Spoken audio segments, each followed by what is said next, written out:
Nós vamos fazer uma entrevista com Jesus. Abram a Bíblia, a palavra de Deus, no livro de João, capítulo 21.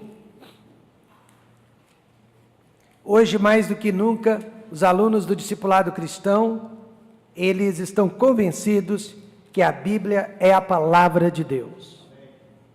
Nós estudamos sobre o fôlego de Deus nesta manhã.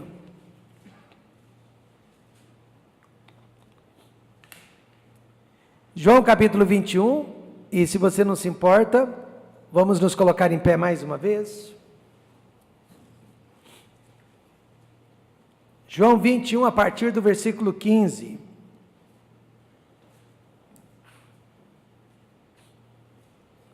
E depois de terem jantado, disse Jesus a Simão Pedro: Simão, filho de Jonas, amas-me mais do que estes? E ele respondeu: Sim, Senhor, tu sabes que te amo. Disse-lhe: apacenta os meus cordeiros. Tornou a dizer-lhe segunda vez: Simão, filho de Jonas, amas-me? Disse-lhe: Sim, Senhor, tu sabes que te amo. Disse-lhe: apacenta as minhas ovelhas. Disse-lhe terceira vez: Simão, filho de Jonas, amas-me? Simão entristeceu-se por lhe ter dito terceira vez: amas-me? E disse-lhe: Senhor, tu sabes tudo, tu sabes que eu te amo. Jesus disse-lhe: apacenta as minhas ovelhas.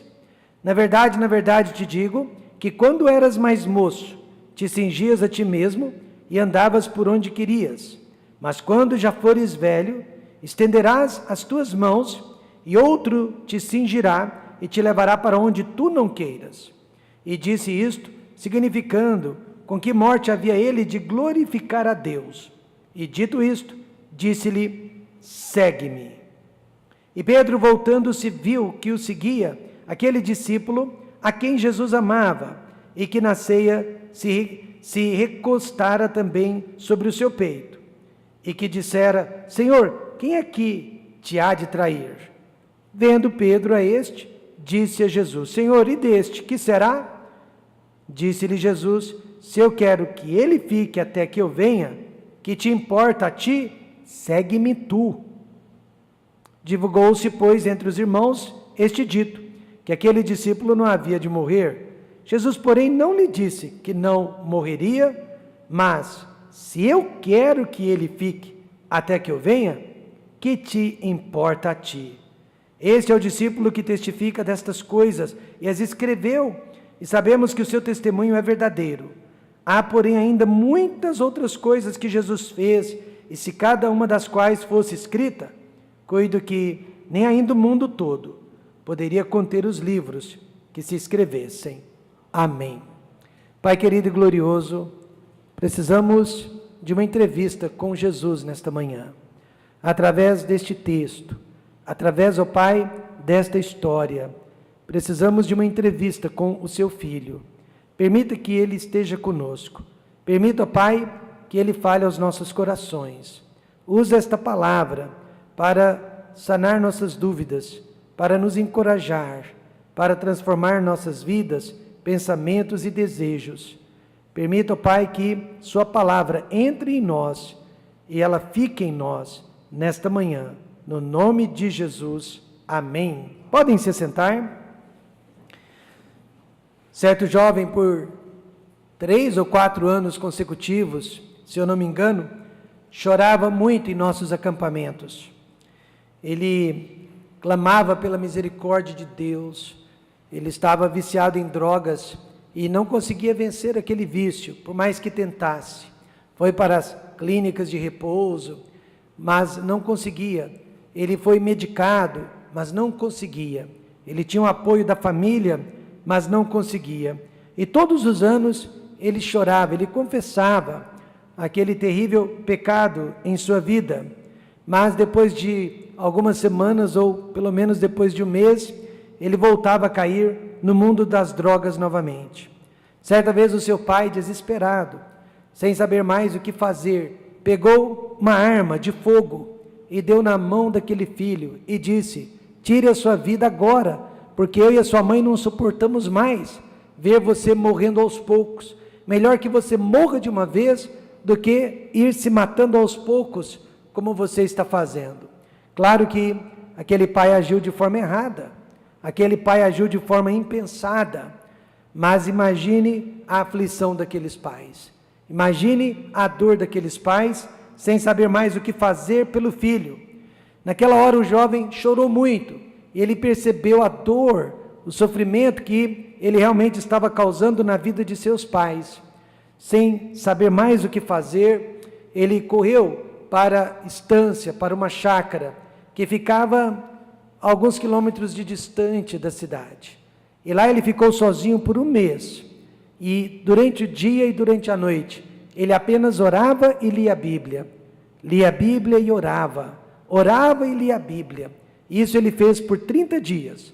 No final daquele período, ele já havia se desintoxicado das drogas e Deus havia lhe dado vitória sobre o vício das drogas.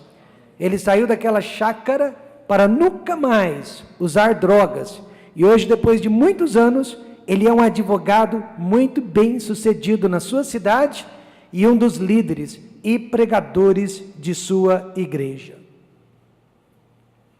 A experiência deste jovem é semelhante à experiência de Pedro, pois ambos foram restaurados à alegria da comunhão com Deus. Pedro prometeu nunca, jamais abandonar o Senhor Jesus Cristo, mas Jesus sabia da verdade e disse: Pedro, antes que o galo cante, hoje ainda 3 vezes você me negará. E realmente Pedro negou Jesus, assim como eu e você o negamos também em muitos momentos isolados do nosso dia a dia e da nossa própria vida. A experiência de Pedro, nesta manhã, deveria produzir encorajamento àqueles crentes que se sentem inadequados ou que já caíram em pecado. A experiência dele deve fortalecer aqueles que chegaram ao ponto de desespero e agora estão pensando: não vale a pena servir a Deus, não vale a pena ser um crente, não vale a pena frequentar a igreja. Eu mesmo conheço algumas pessoas que abandonaram a igreja, saíram da igreja, e hoje, apesar da saudade, da falta que a igreja está lhes fazendo, elas não voltam, por causa da vergonha, ou por causa do orgulho. Mas na parábola do filho pródigo, nós vemos que quando o filho volta para casa, ele encontra apenas amor e saudade por parte de seu pai.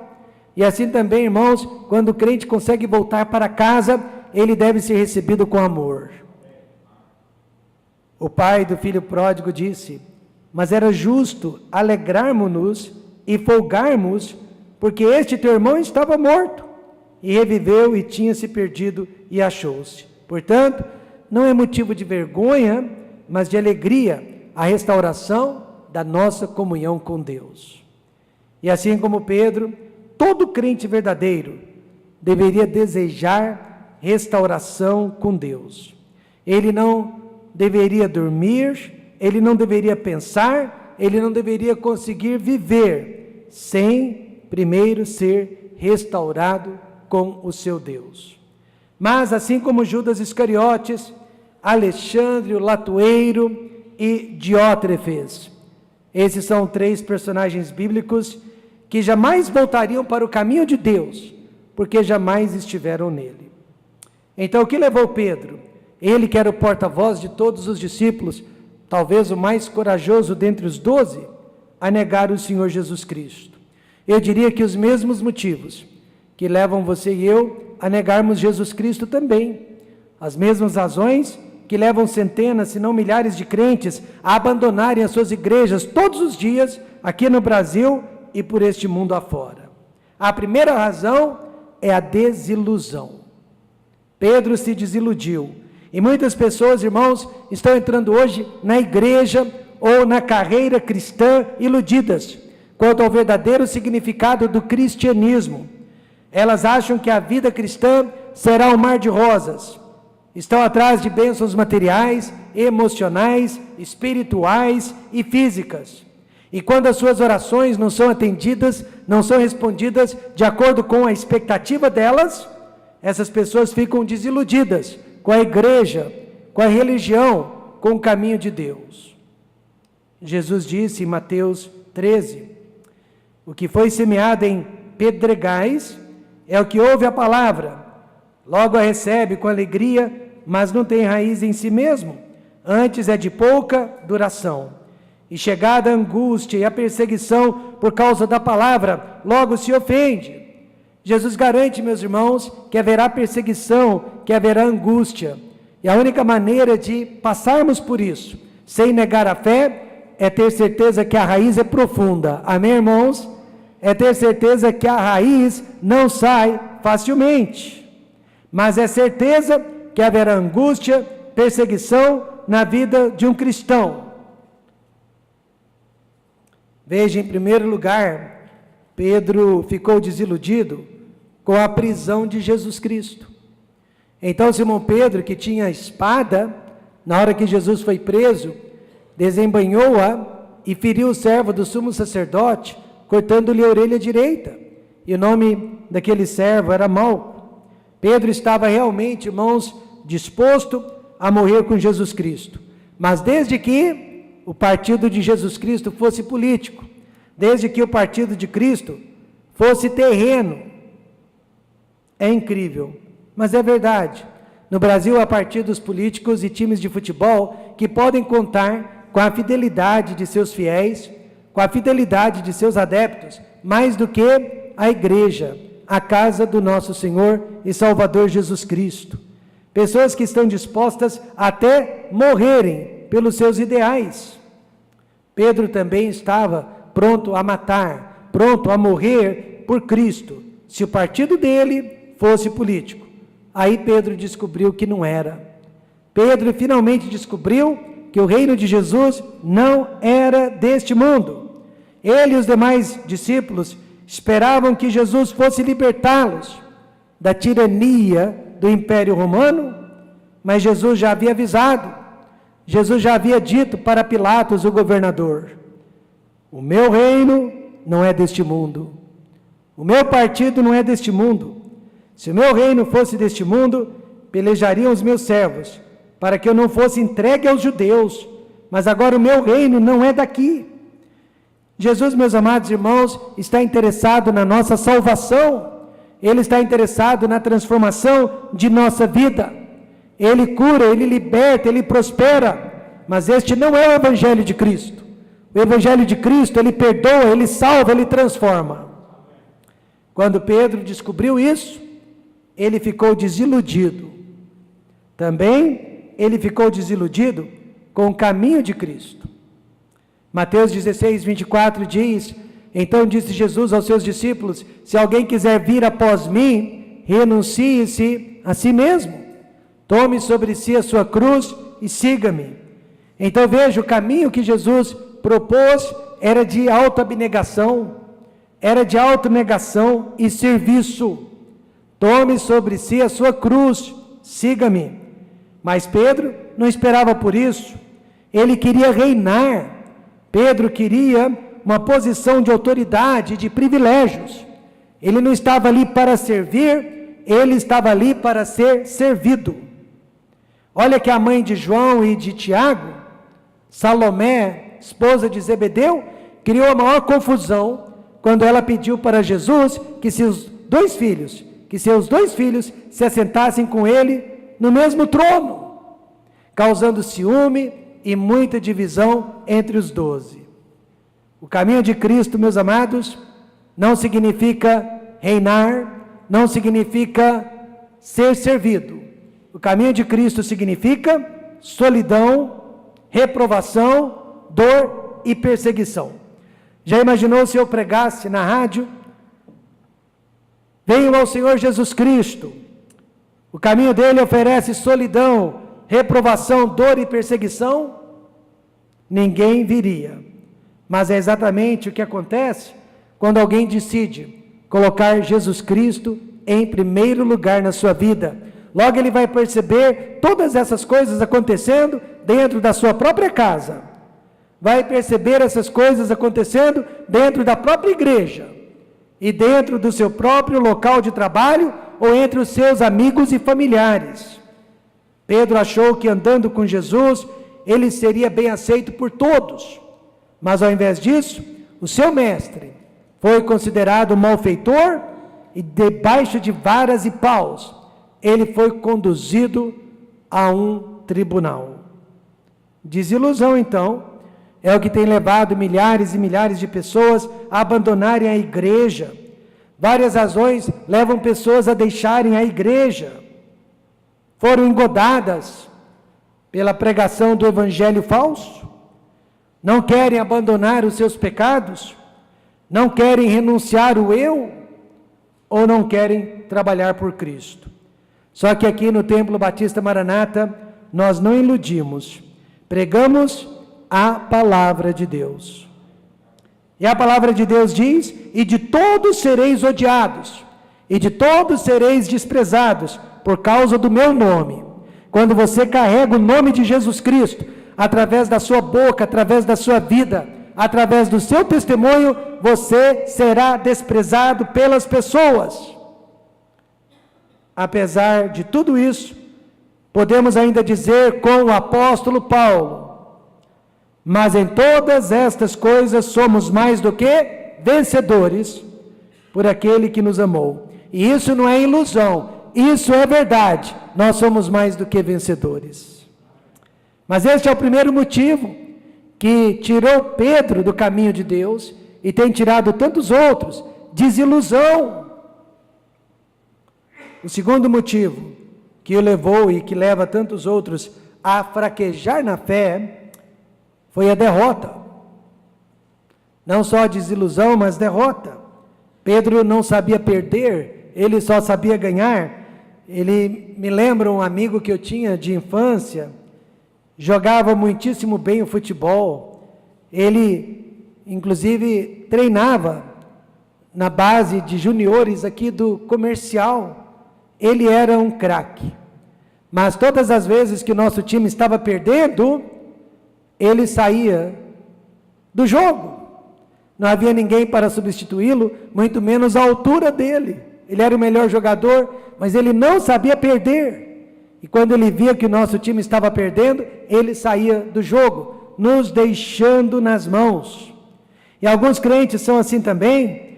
Enquanto a igreja está indo bem, a mil maravilhas, eles estão na igreja, eles estão firmes. Mas quando a igreja começa a ter problemas, eles são os primeiros a abandonarem o barco. E eu não estou falando de problemas doutrinários, eu estou falando de problemas estruturais, financeiros, ou até de relacionamento entre irmãos. Pedro não aceitava nenhum tipo de derrota, principalmente a do Senhor Jesus Cristo. Jesus, que havia enchido a rede de peixes, Jesus que havia transformado a água em vinho, Jesus que havia multiplicado os pães e os peixes, Jesus que havia ressuscitado o filho de uma viúva e a filha de Jairo, Jesus que havia expulsado demônios, aberto os olhos dos cegos. Como pode agora um homem tão poderoso como Jesus ser derrotado pelos fariseus e pelos romanos? Pedro não aceitou a derrota de Jesus. Mas Jesus já havia avisado, em João 12:32, na verdade vos digo que se o grão de trigo caindo na terra não morrer, fica ele só, mas se morrer dá muito fruto. E dizia isto, significando de que morte havia de morrer. Meus irmãos, parece um paradoxo, mas a derrota de Jesus Cristo é a razão da vitória do cristianismo. A derrota de Jesus Cristo, irmãos, é a razão que eu e você podemos ser vitoriosos nesta manhã. E às vezes Ele permite derrota na sua e na minha vida também, porque é através daquela derrota que nós seremos vencedores. Diz o ditado que o sangue dos mártires é a semente da igreja, ou seja, sofrimento, perseguição, oposição, opressão, purificam a igreja e revelam a sinceridade dos nossos corações. Veja Apocalipse 17:6. E vi que a mulher estava embriagada do sangue dos santos e do sangue das testemunhas de Jesus, e vendo-a eu, maravilhei-me com grande admiração. O ex-padre Dr. Aníbal Pereira dos Reis costumava dizer que nós precisamos passar por tribulações, perseguições, que o Brasil precisava ver uma grande perseguição religiosa para purificar as igrejas, para purificar os nossos corações e para revelar os verdadeiros seguidores do Senhor Jesus Cristo. Você se lembra, os 3 amigos de Daniel foram lançados naquela fornalha de fogo ardente, porque recusaram-se inclinar diante da estátua, da idolatria do rei Nabucodonosor. Eles fizeram isso na presença do rei e de todos os poderosos do seu reino. Mas quantos de nós faríamos isso nos dias de hoje? Pedro não aceitou a derrota de Jesus Cristo, mas em segundo lugar, ele não aceitou a sua própria derrota. Lembra, ele havia dito para Jesus: ainda que todos se escandalizem de ti, eu nunca me escandalizarei. Mas, naquele mesmo dia, ele se escandalizou. Ele seguiu a Jesus Cristo de longe. Não é à toa que a Bíblia diz: aquele que cuida estar em pé, olhe, não caia, jamais diga: desta água eu não beberei. Antes diga: Deus, nunca me deixe beber desta água. Amém, irmãos? Mas nunca diga que você tem forças contra qualquer pecado que seja. Pedro negou 3 vezes, e numa daquelas vezes, ele chegou a praguejar e amaldiçoar o nome de Cristo. Olha o que a Bíblia diz: e virando-se o Senhor, olhou para Pedro e Pedro lembrou-se da palavra do Senhor, como lhe havia dito: antes que o galo cante hoje, me negarás 3 vezes. E saindo Pedro para fora, chorou amargamente. Veja, quando o crente está afastado de Cristo, não adianta o pastor, não adianta os pais, não adianta o cônjuge. Quando o crente está afastado, eu já aprendi essa lição: só Jesus Cristo na causa. Só Jesus Cristo pode trazê-lo de volta. E nós somos apenas meros instrumentos, usados nas mãos de Cristo. Foi então o olhar de Jesus Cristo que produziu arrependimento sincero dentro do coração de Pedro. Foi no olhar de Jesus Cristo que Pedro encontrou compaixão, misericórdia, perdão. O amor divino, irmãos, que reconhecia que Pedro, pelo menos, seguiu Jesus Cristo, ainda que de longe, enquanto que todos os outros fugiram para longe. Pedro conseguiu segui-lo, ainda que de longe. Salmo 103, versos 13 e 14 diz: assim como um pai se compadece de seus filhos, assim o Senhor se compadece daqueles que o temem. Pois Ele conhece a nossa estrutura, lembra-se de que somos o quê? Pó. Jesus sabia que Pedro não passava de pó. Depois de 25 anos de ministério, irmãos, eu já vi muitas, não poucas vidas sendo restauradas à comunhão com Deus, através de nossa igreja mãe, o Templo Batista Maranata de Goiânia. Irmãos, eu não quero comparar uma igreja com outras, mas eu nunca vi uma igreja que Deus tem usado mais para restaurar vidas caídas e destruídas que o Templo Batista Maranata de Goiânia. Pessoas que caíram em diversos tipos de pecado. A igreja nunca, jamais alisou o pecado de ninguém, mas também nunca destruiu os pecadores. Amém, irmãos? Nunca destruiu a família daqueles pecadores, porque de trás de um adúltero há uma esposa e há filhos. De trás de uma pessoa que cometeu qualquer tipo de pecado que seja, há uma família. E muitas vezes você, no ímpeto de destruir aquela pessoa, destrói as pessoas que estão ao lado dela também. Nossa igreja sempre chorou com os que choram, e por isso, na maioria das vezes, essas pessoas foram restauradas. Muitos crentes abandonam hoje as suas igrejas por causa de algum deslize, mas a solução não é abandonar a igreja, é o arrependimento e a restauração com Cristo. Depois da crucificação de Jesus, Pedro voltou para a sua profissão de outrora e abandonou completamente o discipulado. Desilusão e derrota afastaram-no da comunhão com Deus. Mas, em terceiro lugar, desespero. Muitas vezes o crente afastado, ele só vai voltar para Cristo se ele chegar ao fim de si mesmo. Enquanto ele tiver esperança, quer seja no dinheiro, quer seja na saúde, quer seja em pessoas ou em lugares, ele não volta para Cristo. Por isso que muitas vezes Deus permite que ele chegue ao fim de si mesmo. Pedro se afastou de Jesus porque ele estava desesperado. Mas também foi esse desespero que o trouxe de volta para Cristo.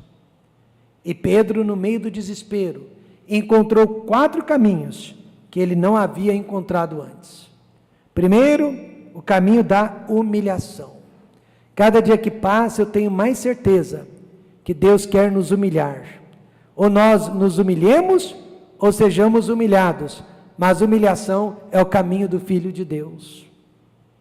E depois de terem jantado, disse Jesus a Simão Pedro: Simão, filho de Jonas, amas-me mais do que estes? E ele respondeu: sim, Senhor, tu sabes que te amo. Disse-lhe: apacenta os meus cordeiros. Provavelmente aqui Jesus estava perguntando se Pedro o amava mais do que os seus amigos, mais do que os outros discípulos, mais do que os seus companheiros. Eu fiquei sabendo, irmãos, sobre uma menina africana, talvez de 13 anos de idade. Ela viu que a sua igreja precisava de ajuda. O pastor estava fazendo uma campanha para que os irmãos ajudassem a igreja na construção, na reforma. E aquela criança queria ajudar de alguma forma, mas muito pobre, ela não tinha como. Então ela foi a um fazendeiro ali da região e ela vendeu o trabalho dela. Ela se vendeu, não sei por quantos anos, para trabalhar para aquele fazendeiro, em troca de apenas $2. Mas $2 para ela era muito dinheiro. E no domingo seguinte ela levou os $2 e entregou nas mãos do pastor daquela igreja. A mulher sabia que aquela criança não tinha de onde tirar $2 e perguntou: como você conseguiu esse dinheiro?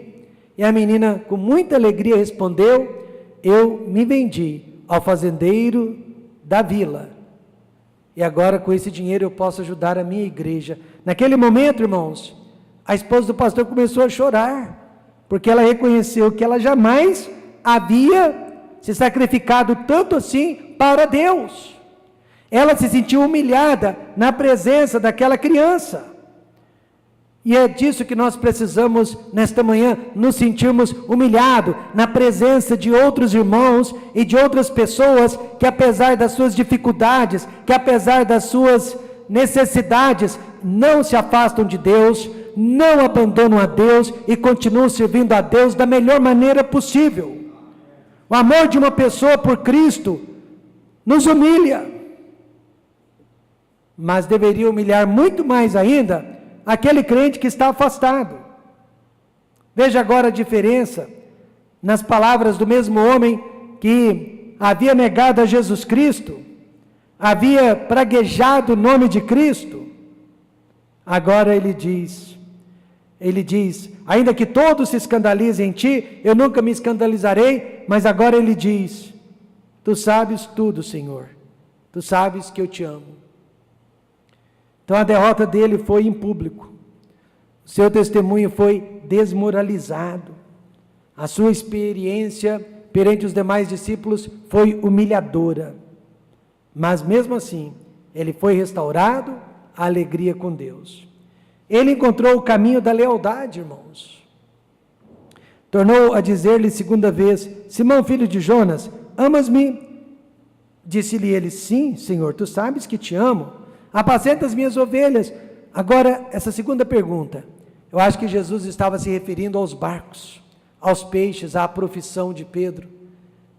Pedro, você disse que me ama mais do que os seus amigos, mas e agora? Você me ama mais do que o seu hobby, mais do que o seu lazer, mais do que o seu ganha-pão, mais do que os seus instrumentos de trabalho, mais do que a sua profissão, Pedro?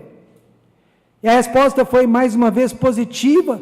Por quê? Porque agora o amor que ele sentia por Jesus era real, iria impedi-lo de voltar para a velha vida, porque ele conheceu o caminho da lealdade, da fidelidade. E terceiro, ele conheceu o caminho da intimidade. Disse-lhe terceira vez: Simão, filho de Jonas, amas-me?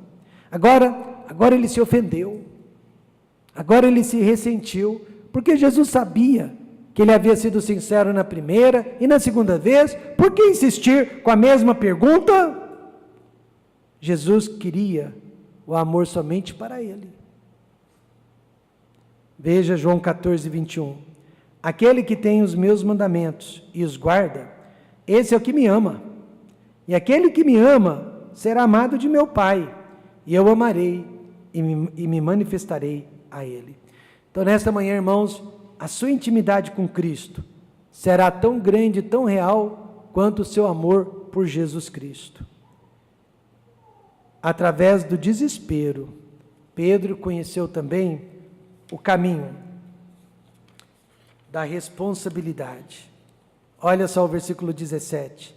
Disse-lhe terceira vez: Simão, filho de Jonas, amas-me? Simão entristeceu-se por lhe ter dito terceira vez: amas-me? E disse-lhe: Senhor, tu sabes tudo, tu sabes que eu te amo. Jesus disse-lhe: apacenta as minhas ovelhas. Olha, se fosse hoje de manhã, e Jesus perguntando: Rômulo, você me ama mais do que tudo? Talvez eu tivesse que dizer: Senhor, eu não sei, mas eu sei de uma coisa, eu quero amar-te mais do que tudo. Eu quero amar-te mais do que tudo. O amor que sentimos por Deus deve ser acompanhado de serviço. O amor que sentimos por Deus deve ser acompanhado de sacrifício. O amor que sentimos por Deus deve ser acompanhado de boas obras. Pedro havia se afastado de Cristo, irmãos. Se dependesse dos homens, nos dias de hoje eu diria que ele jamais seria convidado para pregar atrás do púlpito desta igreja. Talvez ele jamais fosse convidado para pregar uma conferência, mas não tem problema. O que os homens pensavam dele, o importante era o que Deus pensava dele, e Deus usou Pedro para pregar o maior sermão de todos os tempos, no dia de Pentecostes. E 3.000 almas foram salvas. Quando eu oro por um crente afastado ou gelado, eu peço a Deus que aquele irmão ou aquela irmã possa chegar no fim de si mesmo. Porque enquanto há esperança no dinheiro, na saúde, nos amigos, em lugares, ele não volta. Ele não volta. É quando acaba toda a esperança que ele volta. Então eu oro que chegue ao fim de si mesmo, para que conheça o caminho da humilhação, o caminho da lealdade, o caminho da intimidade e da responsabilidade com Deus. Terminando, no verso 18, Jesus descreve a situação de um crente afastado de Deus.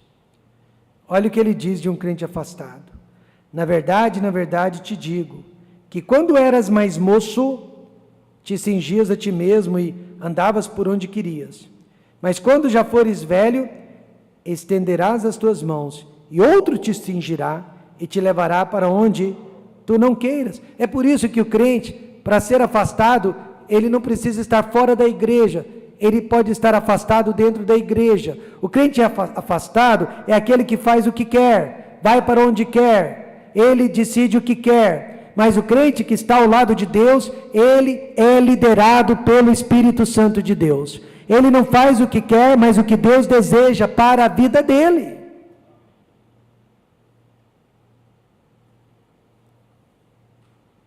Todo crente verdadeiro há de desejar restauração, comunhão com Deus.